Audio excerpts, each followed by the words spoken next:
Hi, I'm Jamey from Stillmeyer Games, and today I'm going to discuss my favorite mechanism in a little small box game called Linx. So in Linx, I really like how this box opens from the side here. Linx is a game, actually, before you even open it, the game has an interesting advertisement, and I think this might be my favorite mechanism in it as it works out. Because in the back of the box, it says, "You already know the rules." Interesting. How do I already know the rules to a game that I haven't played? But as it turns out, Linx is a combination of rock paper scissors. I think a game that many people in many different cultures, different names for it, but many people know that game. And tic-tac-toe, another game that has crossed cultural boundaries around the world. And so you kind of do know the mechanisms and the rules before you play the game.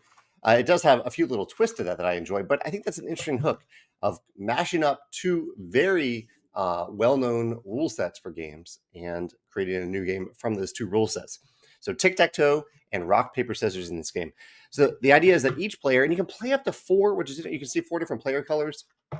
We played two, and it felt right at a two-player game. But each player gets a stack of their own color tiles here. You shuffle them up, you draw a hand of them, and then you're placing them on the table, generally face up, or you can place on any face-up tile if you can cover it with the rock paper scissors tile. So I've placed a stone here, a rock. I can cover it with a paper if I want, and I cover it face down. Once you cover a tile with your shape like this, your color, your shape, it cannot be covered again. And note that there I said that I can cover my own tile. So I can cover my own tile or I can cover my opponent's tile. That feels particularly good when you do that to an opponent, but it can be strategic at times to cover your own tile because you're trying to get three of these in a row, three either face up tiles in a row or three face down tiles in a row of your color. Here's the other twist about the game that I really like. It does feel really good to rock, paper, scissors and cover a tile so that it can't be covered again. You've locked in that tile for the rest of the game. The games are very short, usually played best of three. Feels really good to do that. However, when you do that, that's the end of your turn.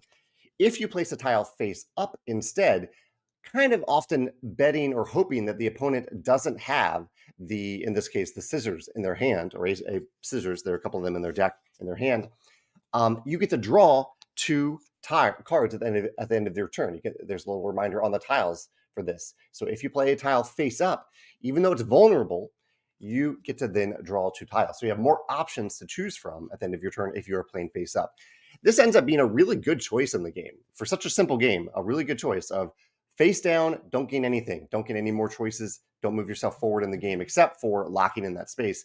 Play face up, leave yourself vulnerable, but gain two tiles. Give yourself flexibility and choices for your next couple of turns. Really good choice in a simple game. I really actually enjoyed this game more than I thought I would. I didn't know what to expect from a game with such a simple rule set.